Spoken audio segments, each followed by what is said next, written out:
I mostly read public domain books here on Glenn Reads Books to You, and they were written a long time ago, so they're usually racist, or sexist, or bigoted, but in there somewhere is a story, and that's why those stories are famous. Other times, I read works from independent authors, and they're delightfully not racist, but they might have adult language or adult situations, like, making sex. So that's your warning, but I'm sure you're grown up enough to handle it. Don't write to me complaining. And the water's so warm, and I don't have to pee in it to make it warm anymore. It's just warm already. Oh, son of a... All right, fine. Take a seat, you little idiot. I was just reflecting on the fact that I used to have a giant white trash pool. I bought it for when the Germans came out here for their birthday on the 4th of July. Their birthday is actually on the 4th of July. And we bought a giant white trash pool that we could all swim in to let them celebrate what America's like. And boy, that thing never got warm. The warmest it ever got was like 68 degrees, even on the hottest days of the year with the sun directly on it.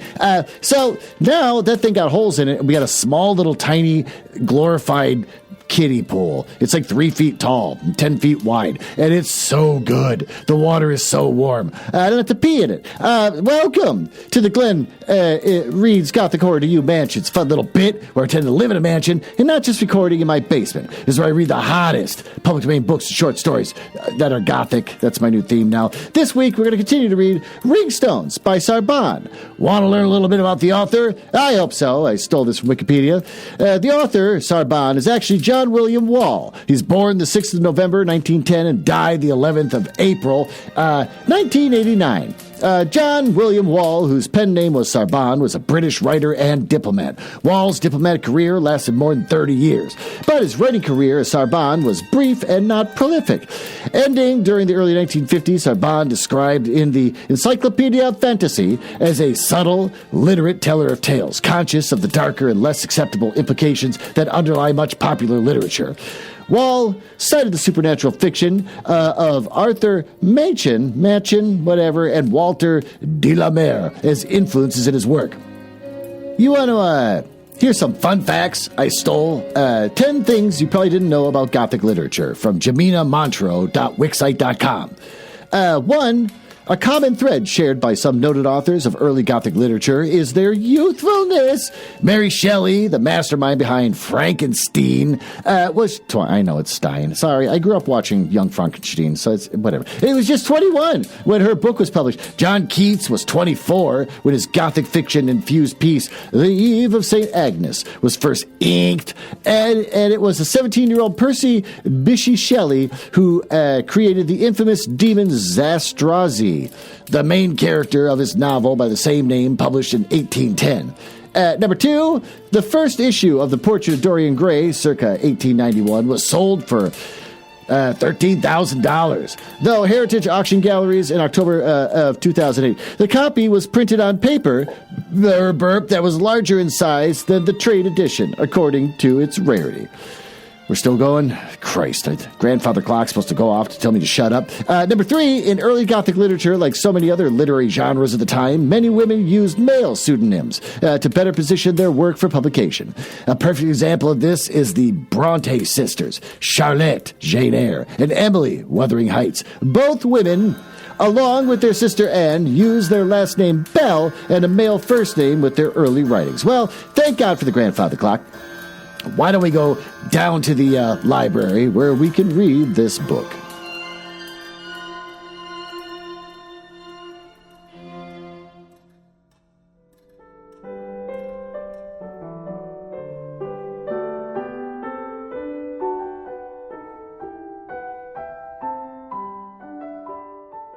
Well, there you go. Why don't you get yourself settled? It's been a couple weeks since I recorded the last couple chapters because I had to read a lot of them to get through the most boring parts to try to get to the good stuff. Who are these kids? What are they doing? Why is one so weird and the rest of them just does whatever he says like little zombies? I don't know. I mean, I do because I read this book and I liked it. But as reading it, I kind of discovered I don't think I like this book.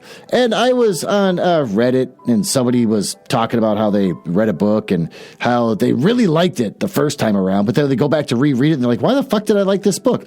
I'm kind of having that happen right now, so that's kind of disappointing. I thought I was going to really enjoy my time here reading something that I liked, but now reading a second time around, I'm starting to think this might be horse crap. So if it is horse crap, I completely rescind everything I said that was complimentary to this book to begin with. Why don't we just get started? Chapter 6. In and out, among Dr. Ravlin's talk of ancient times and foreign lands, I threaded the name of Nuaman, but I was never able to pin the doctor down to a clear statement of who and what he was.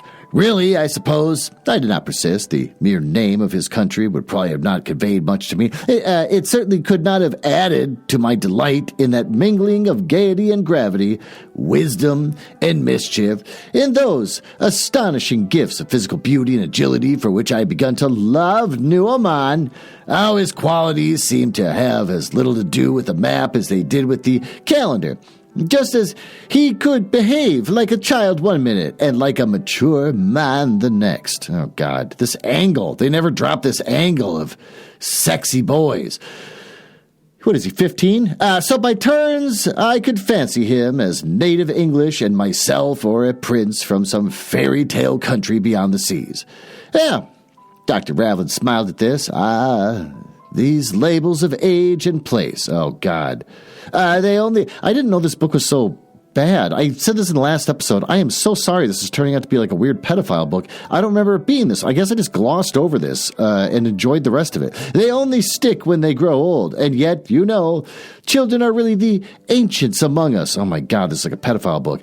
It is we, the older people, who bear the stamp of temporariness, the impress of a belief, particular period. We, with our clothes of a particular fashion, our manners dictated by the conventions of our generation, our heads packed full of the prejudices called information, peculiar to the particular time at which we were educated.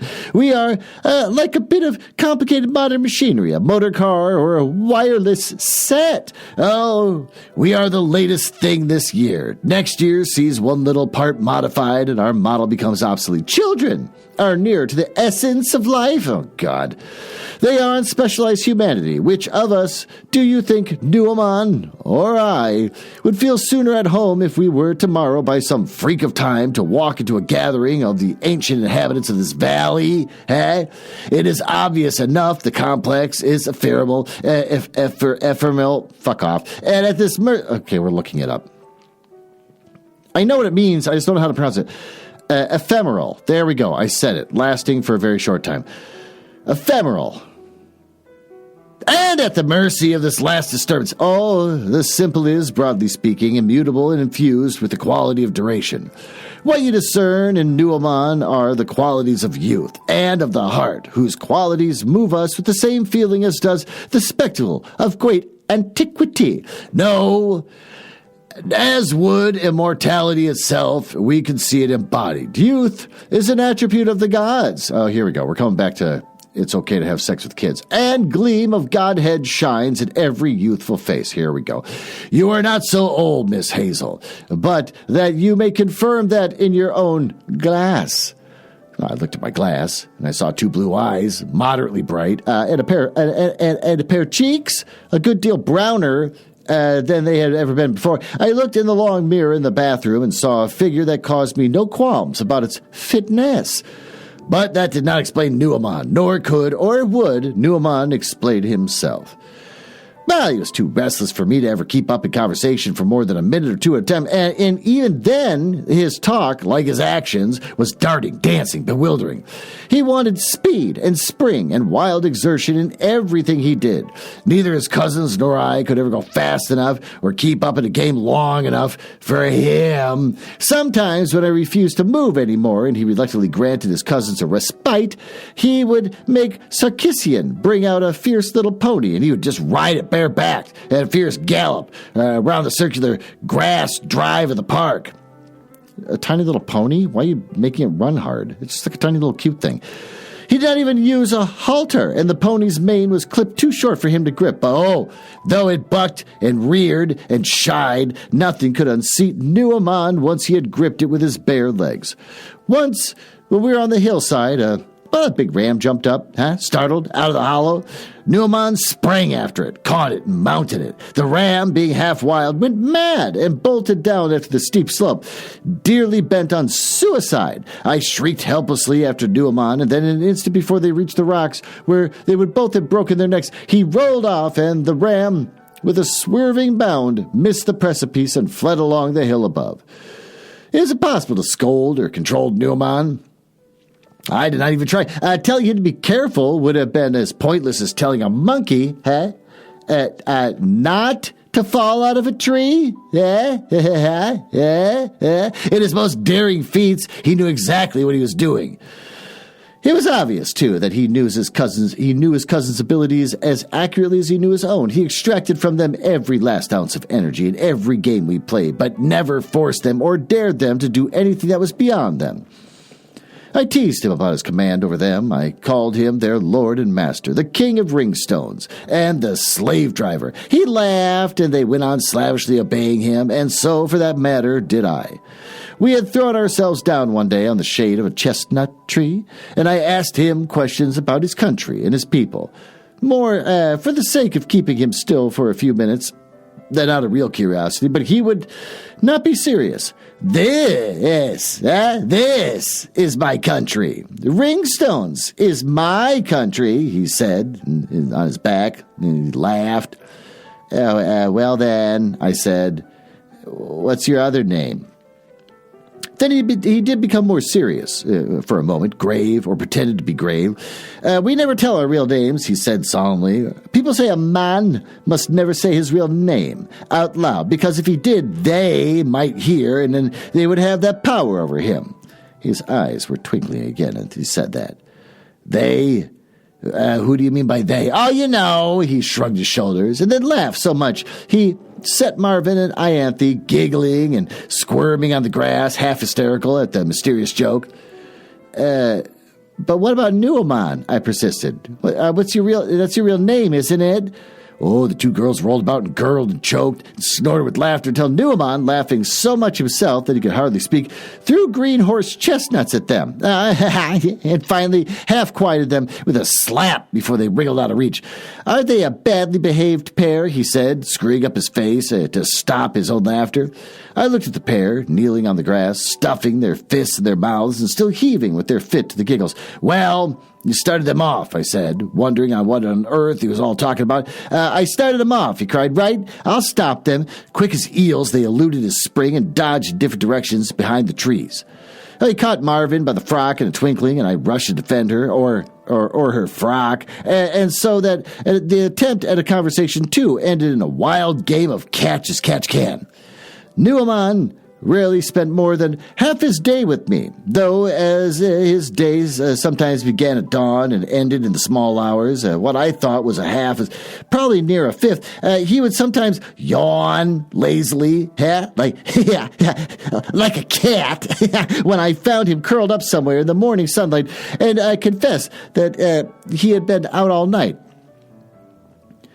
A lot of the time he was not with me, he spent with Sarkisian in the old stables. I always refused to tell me what he did there, but I gathered Sarkisian had a workshop there, and I suppose that Nuamon, with his own skill in making things, liked to hang about and watch it and help.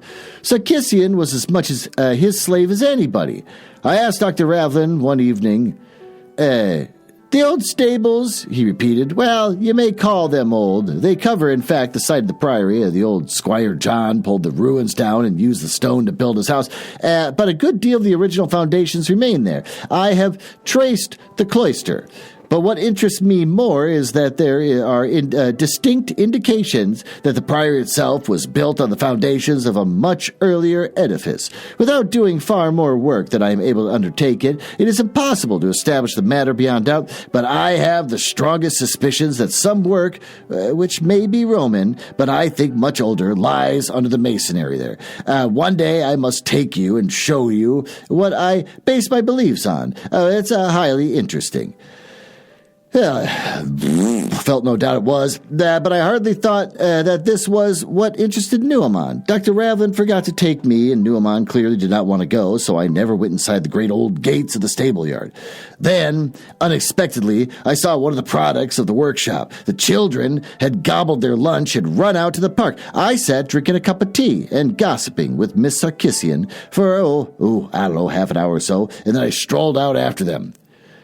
I did not had gone far to seek them. From behind the long clump of rhododendrons, a short distance from the house, I heard the girls squealing excitedly and Nuamon shouting.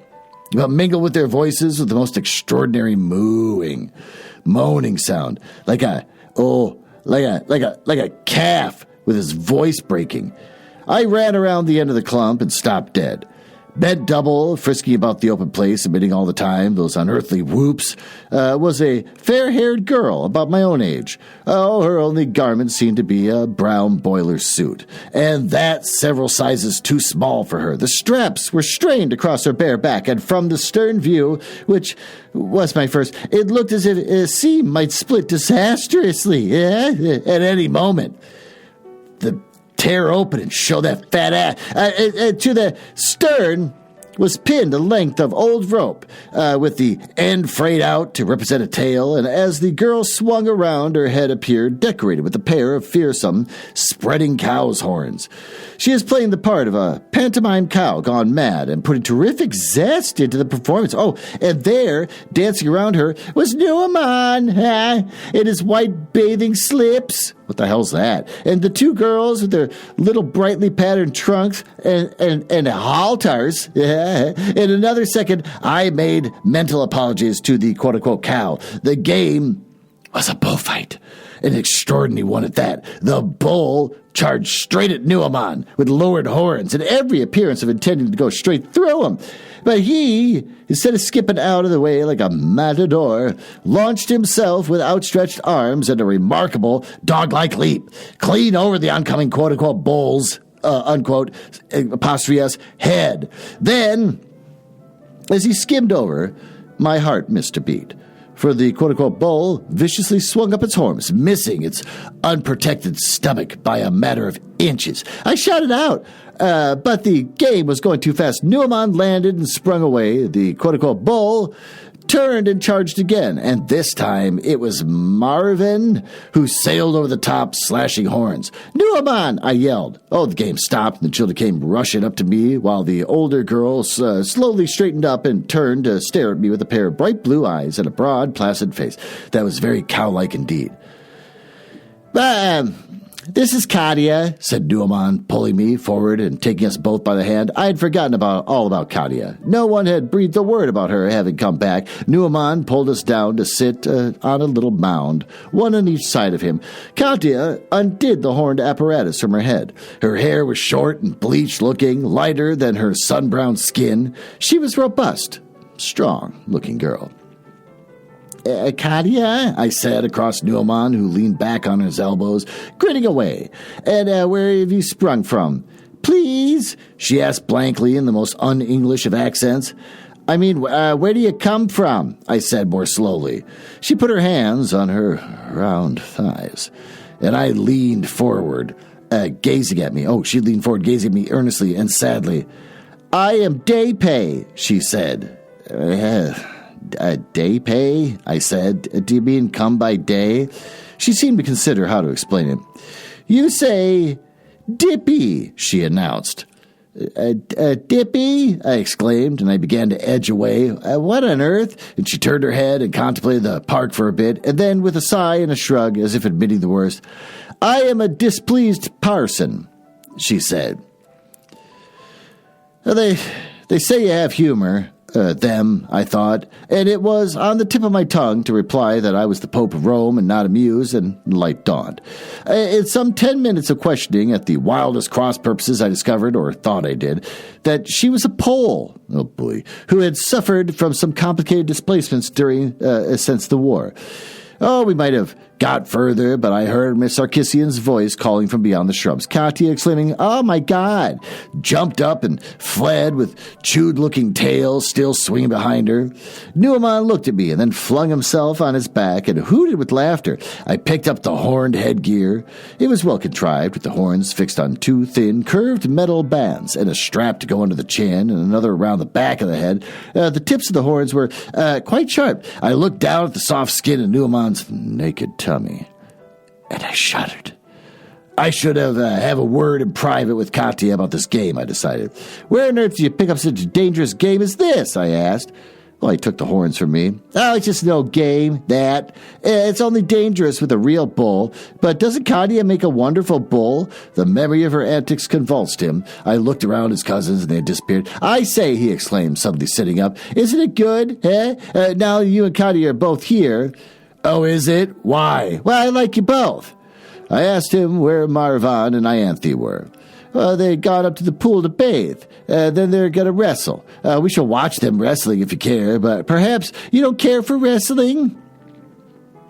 Who just watches kids wrestle? That's freaking weird. He seemed so disappointed when I told him that I didn't. That to cheer him up, I promised to show him someday what I knew about jiu-jitsu. Well, that was a mistake, because he was all for having me demonstrate there and then. I could only get out of that by pointing out that we weren't evenly enough matched. He thought for a moment, and then he started up eagerly as an idea struck him. "I say, you match Katya," he exclaimed. So that's why it's good that Katya and I are both here. And what would Miss Katya say, I wonder, if I challenged her to a wrestling match for your amusement? And we don't say, you match someone, we say, you're a match for someone.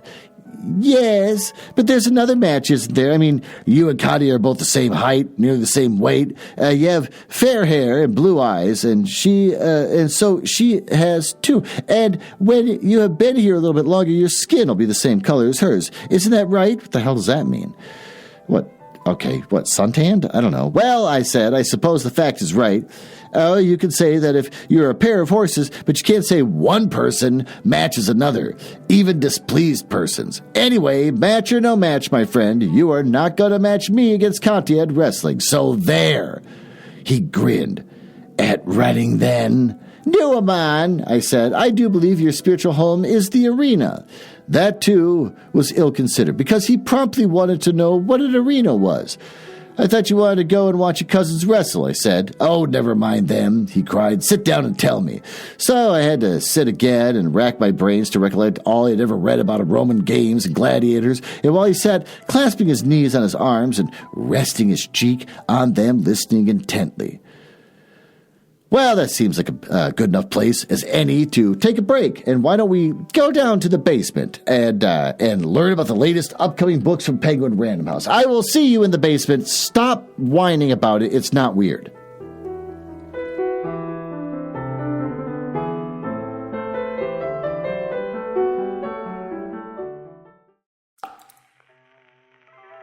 Oh, there you are. Why don't you get yourself settled there, in that one folding chair underneath that naked light bulb, while I stand here with no folding chair underneath this naked light bulb and play my guitar for you. There was a time that I tried to dress up the basement to make it cool for teens to hang out in. There's no teens that come here, but I thought it'd be kind of cool to just have a cool hangout place where maybe smoke a bong and watch Adult Swim. And then talk about how edgy and cool you are, and say things that are unpredictable. And like, ooh, that was mildly racist. That's what I was looking for in this environment. But thanks to the great flood of 2014, it's all gone now. Everything got too wet and smelled too bad. And so I threw it out, and now it's just an empty, wet basement that I just take a big broom and sluice all the water into the drain in the center of the room. I don't I know what I'm going to do here. I'm going to reimagine this entire environment, but for now, I want to tell you about the newest Penguin Random House book called Cat Got Your Tongue? Well, this seems fun. I don't think there's anything too challenging about this. Cat Got Your Tongue by Hannah Shaw, illustrated by Sophie Lucido Johnson. Curious feline phrases from around the world. They know the phrases that cats use to each other? That can't be right. Book description: a vibrantly illustrated collection of cat-related proverbs. Cats have proverbs? And idioms. collected from around the world by New York Times bestselling author of Tiny But Mighty and Cats of the World. How they get to be New York Times bestselling author?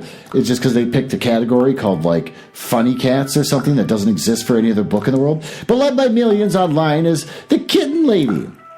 I wish people thought of me as Kitten Glenn. There's more than one way to get the job done, or as they say in Finland, there are many ways, said Grandma while wiping the table with a cat.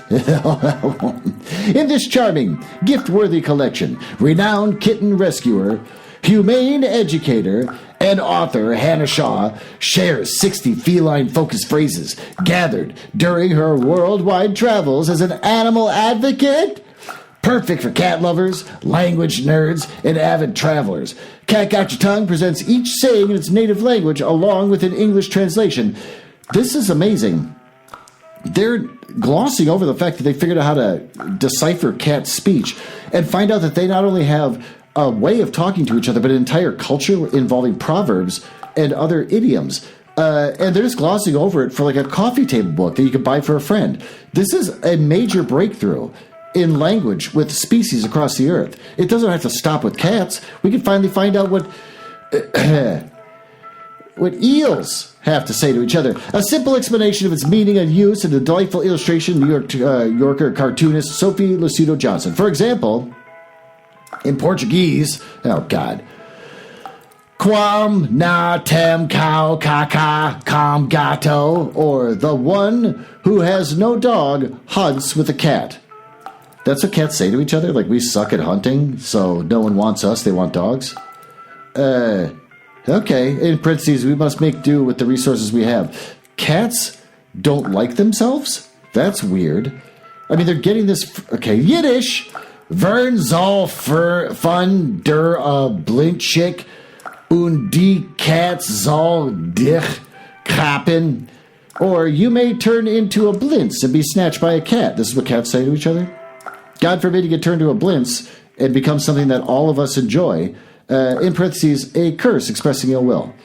In Dutch, thank God, die cat op het spek binden, or tie the cat to the bacon, to forbid something that's very tempting, like kids with the cookie jar.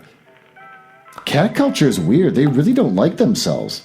Okay, featuring proverbs from India, France, China, Malaysia, Turkey, Holland, and many more, in languages from Arabic to Spanish. This enchanting little book reveals the central role that cats play in cultures everywhere, whether to impart a wise piece of advice, insult a rude neighbor, or as they say in Romania, to, quote, look like the cat at a calendar.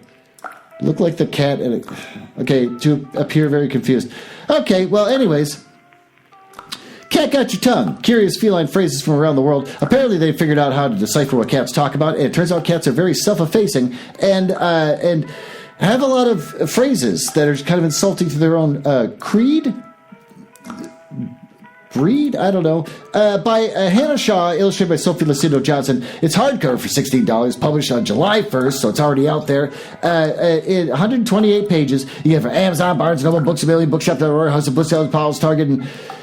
I don't know how to make this fun anymore. I hate this section. Walmart! So I'll just scream that part. You can get it as an ebook, too. All right, why don't we go back upstairs, now that you're all moist from my cold, clammy basement, here in the heat of July. And we'll go back upstairs and finish the rest of our chapters.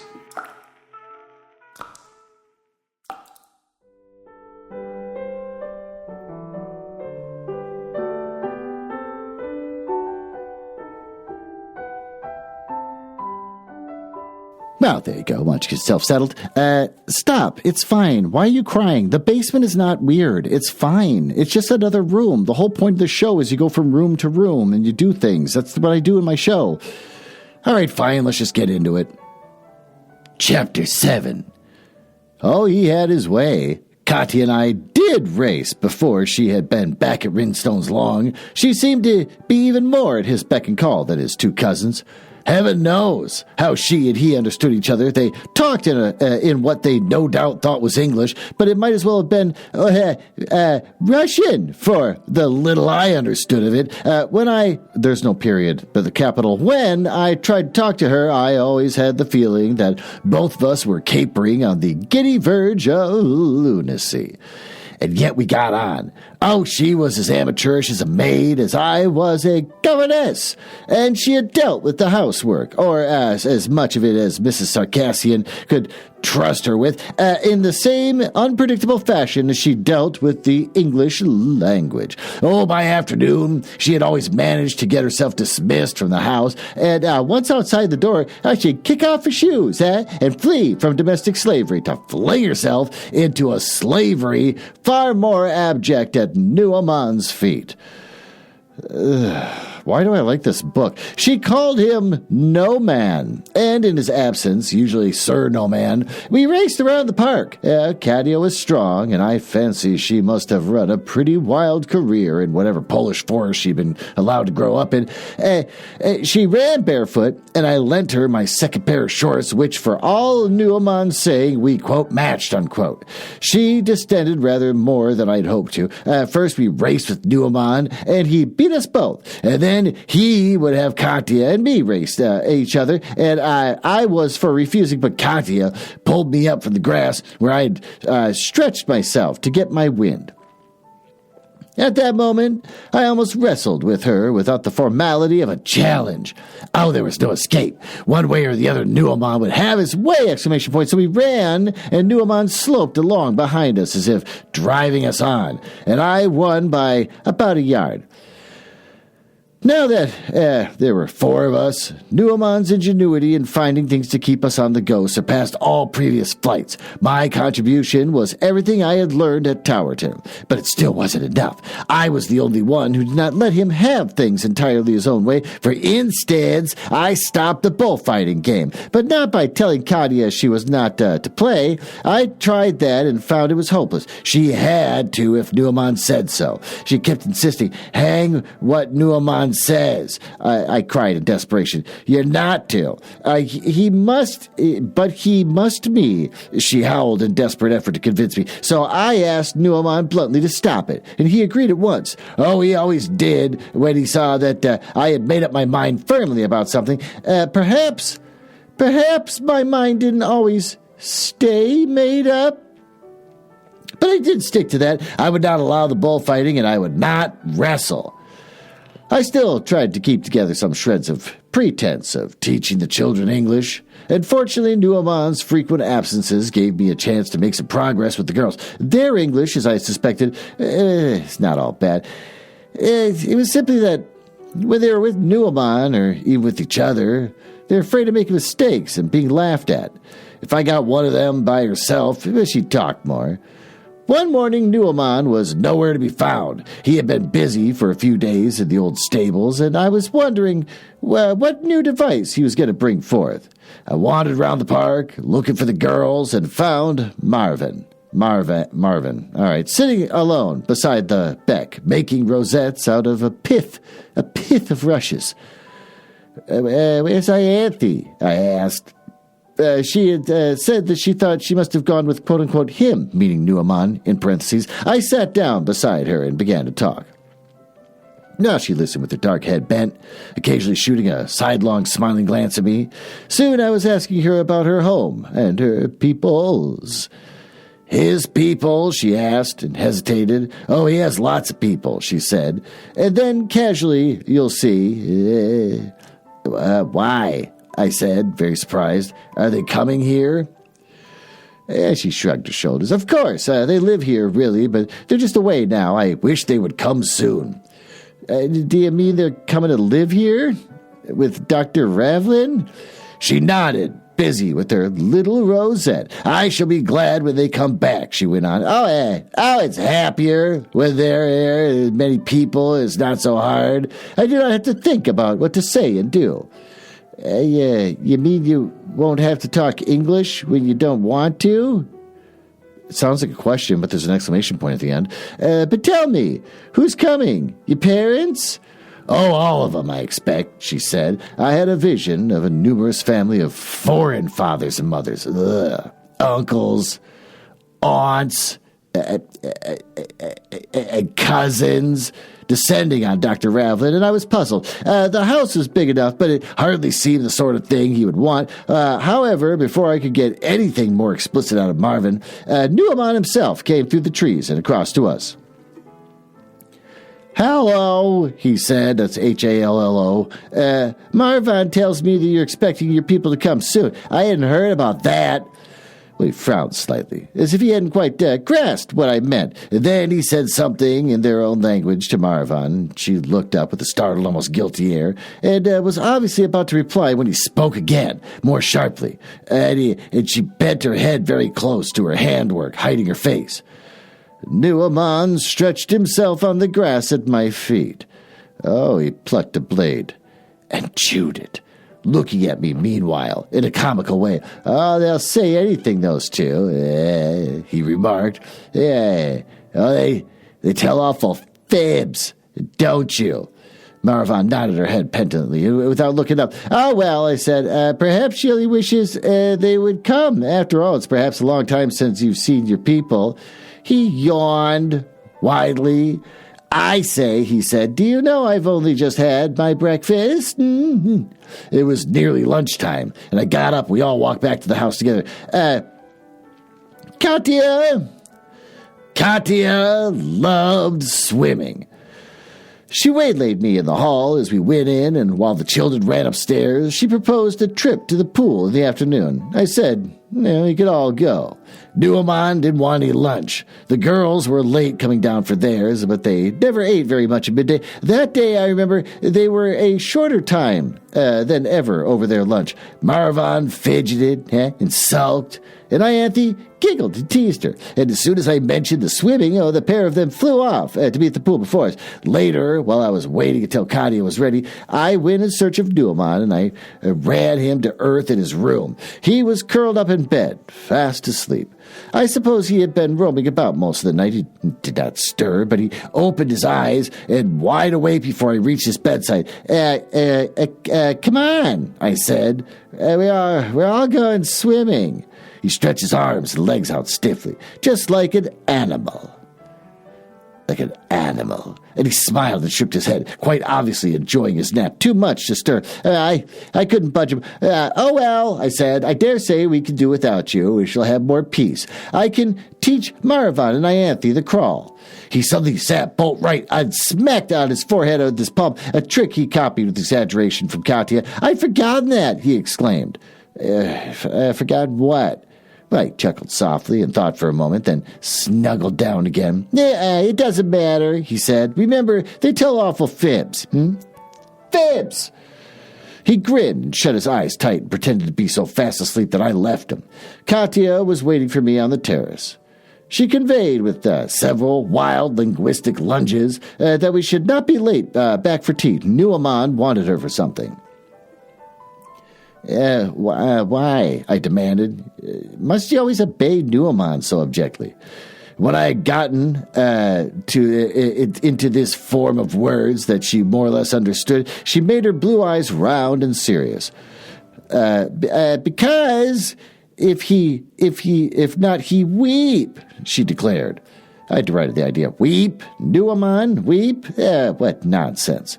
Oh, she protested it was true, but I just laughed. And she waved her arms about and tried to convince me by opening her eyes so wide and nodding her head so hard that I half expected to see her shaking blue orbs out on the grass. He do, she cried, stuttering in her effort to carry conviction. He makes her kiss you and weep.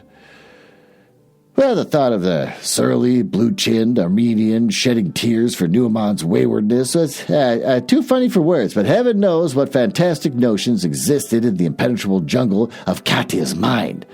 The pool on which we swam, or rather splashed was in the narrow glen beyond the house, where the beck came tumbling down amongst the great rocks before reaching the level of the park.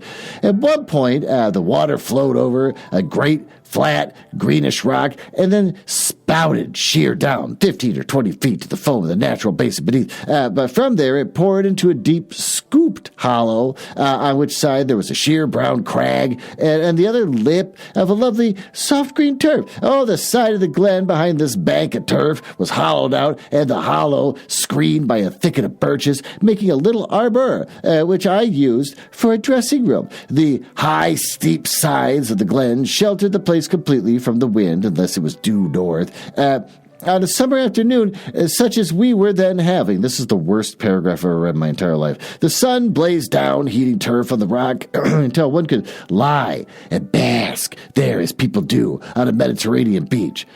It was a private place. The only way into it was by a faint path up the glen, partially along the steep sides where one found a goat's footing on the heather's roots, I hate this, and partially over the very boulders among which the beck tumbled and foamed.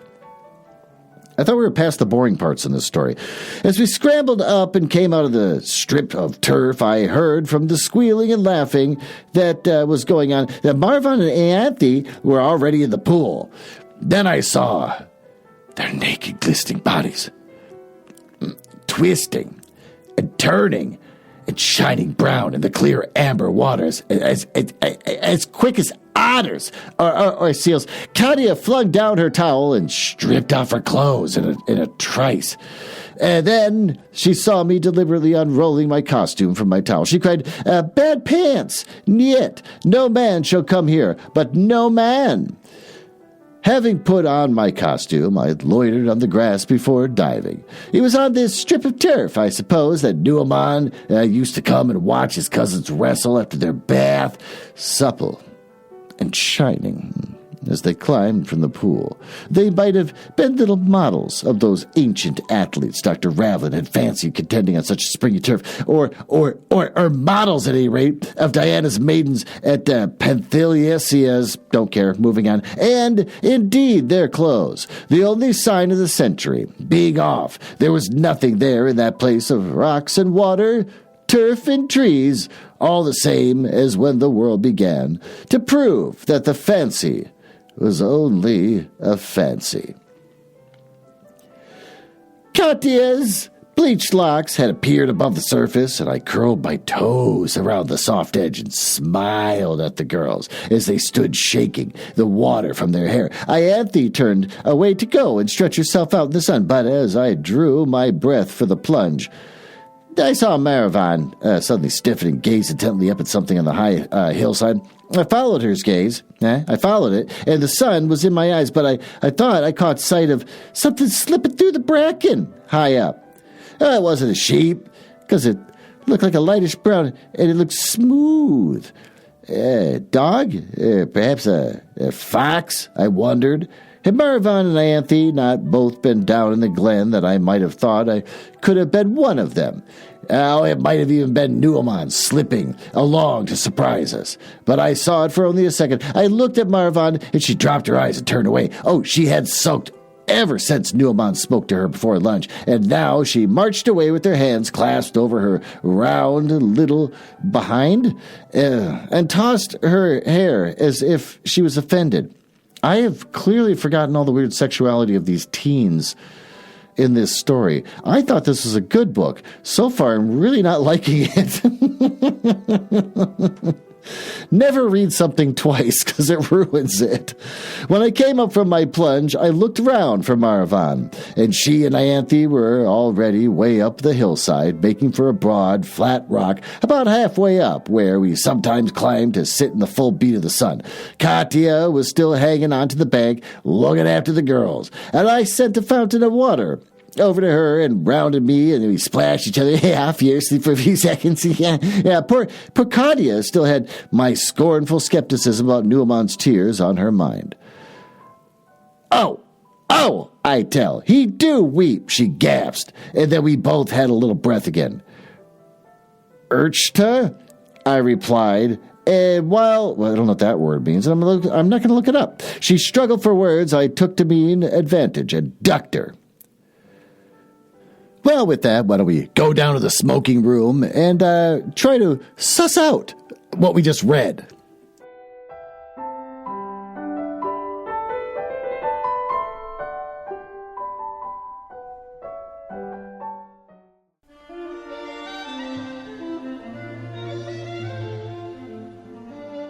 Well, here we are back in the smoking room with my wife's birds and that baboon's skull there on that coffee table. If you open up the top of it, you'll see that it's filled with cigarettes. Why don't you have one? What do we read here? Turned out to accidentally be more boring stuff. I thought I got through most of it, but apparently there was more. But it did start to get more to the point of the story, which is that these people around Nuaman are compelled to just kind of do what he says, no matter how stupid it is. He wants to see people wrestle because he thinks it's fun. He wants to see people race. He wants to see people pretend that they're pigs. And they just do it, and after they get done doing it, they're like, I don't know why I did it. I guess it's fun, and kind of make up excuses for why they did something that they wouldn't normally do. Okay. And so he's got these two cousins, quote unquote, that follow him around, and they're constantly thinking about him and worried about him, obsessed with him. What does Nuaman think? Nuaman might cry. Is Nuaman still sleeping? I should do what Nuaman wants me to do when he's not around. So there you go. The mystery is unfolding. I know what the mystery is. I forgot about all the weird children with beautiful bodies thing going on in this story. I guess I glossed over that. I don't know how I did or why I did, but for some reason I really didn't want the story to be about that. But the story does apparently seem to be about that, which is disturbing. And I'm starting to wonder if I hate this book now the second time around reading it. I read something else that this author wrote called like The Dolls, and I thought, okay, I liked his first book. I'm going to read this other book. So I ordered it. It came in. I finally gave up on the Kindle, and I got the book. So I'm sitting down to read it, and I'm like, here we go. I liked Ringstones so much. Here we go. Let's get into this. And boy, was it bad. It was not good at all. People praised it as being another masterpiece from Sarban, but actually it kind of sucked. So I'm starting to think, maybe this guy always sucked by my own standards, and I don't know why I was in the right mood to like it. So with that, we're just going to continue reading this, and if nothing else, you will discover why this story is the way it is, and I will discover if I actually hate it, and what is that phenomenon where I like something that I hate later. Well, with that, thanks for listening, and I'll see you in like a couple weeks or something.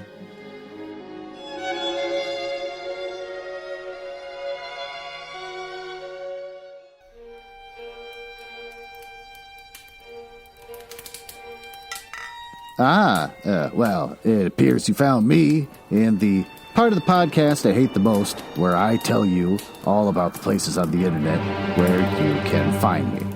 You can tell I hate this because of the sound effects making it sound like a stormy night in the drawing room of the damned. Now, are you cool? I like cool people. It's the reason why I got involved in this business to begin with, just to meet cool people, not losers. So if you're cool, feel free to go over to my website, nuzzlehouse.com. Don't bother looking for us on social media because we've given it all up after the election with how evil everyone is from Twitter and Instagram and Facebook. I shut it all down. But you can find us on Blue Sky, nuzzlehouse.bsky.com. I don't know. We got a Christmas album on our website, which we should do. Everyone should do when they get married, make a Christmas album. We got Just Stay in the Curious Mind, where we make paranormal smut, masterpiece auditorium review books, and Two Things, One Cup with Elton from Elton Reads a Book a Week. And since I think you might be cool, you can always just email me directly. glenn.nuzzles@gmail.com. But don't email if you're a nerdlinger or a dork. Now, back to business. I can't believe I drank all of them already. There's got to be one left.